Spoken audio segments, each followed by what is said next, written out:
Our program is for high school students with a disability. So that disability, whatever it may be, prevents them from receiving their education in their home district. So they come here for a smaller academic setting with more flexibility to meet their needs. My classroom is called a 612, which means we have 6 students, 1 teacher, and 2 teaching assistants. These students are on a Regents track, so they're taking typical high school classes, modified to meet their academic needs. It's really important to me to build relationships with these students. These students are much more motivated and able to engage in their academics if they trust the people they're working with. So I do that by being a safe, consistent adult for them, being someone they can come to and trust to give them consistent responses every time. Students at Gibson work on developing social skills, conflict resolution strategies, and problem-solving strategies throughout the school day. One way in which they do that is they get to engage, practice those skills with restorative practices.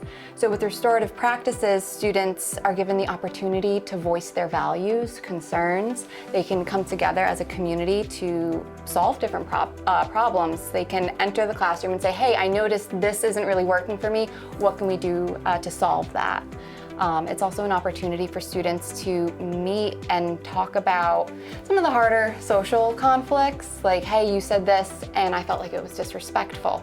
Okay, well, what does respect mean to you and what does respect mean to me? So it's a really great opportunity for them to practice all of those skills within a circle setting, guided by a teacher or a clinician. I encourage positive behavior in my classroom by having clear, consistent expectations.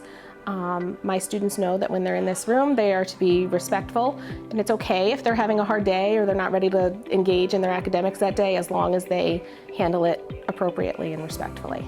So one of our primary goals for our students would be emotional regulation, just being able to feel an emotion, identify it, and then respond to it appropriately, with another goal of, graduating with a New York State diploma or a CDOS credential.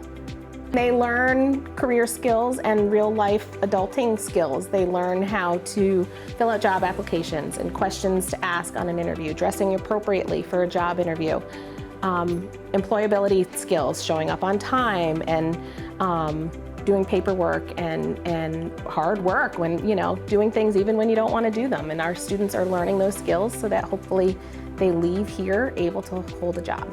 RTI is another fun acronym for response to intervention. So what that means is it's a 3-tiered response to behaviors. It's also used for early identification of students who might be struggling. So your first tier are your universal supports. Everybody's kind of getting that. And as you work your way up through the tiers, you're finding more targeted, solution-focused strategies for those students. We are in frequent communication with the teachers, clinicians, and our administrator, and we try to lead with more positive communication so that you're just really developing those healthier strategies, so that when you have to have those harder conversations of, okay, what does your family need right now, they feel a little bit more comfortable saying what their needs are. And then you take it from there and figure out, okay, where is the community located, specifically what resources are available for that specific family. One of the best things that I've seen out of this program is when a student either takes a strategy that they've learned and they teach it to another student. That is, without a doubt, one of the greatest things that I've seen, whether that's a coping strategy or maybe how a student can solve their own problem. That's also a really, really great one. I find it incredibly rewarding to help students accomplish things that they never thought they could accomplish. Passing their classes, getting jobs, graduating high school. We've had students who never expected to graduate high school and were the first ones in their family to graduate high school.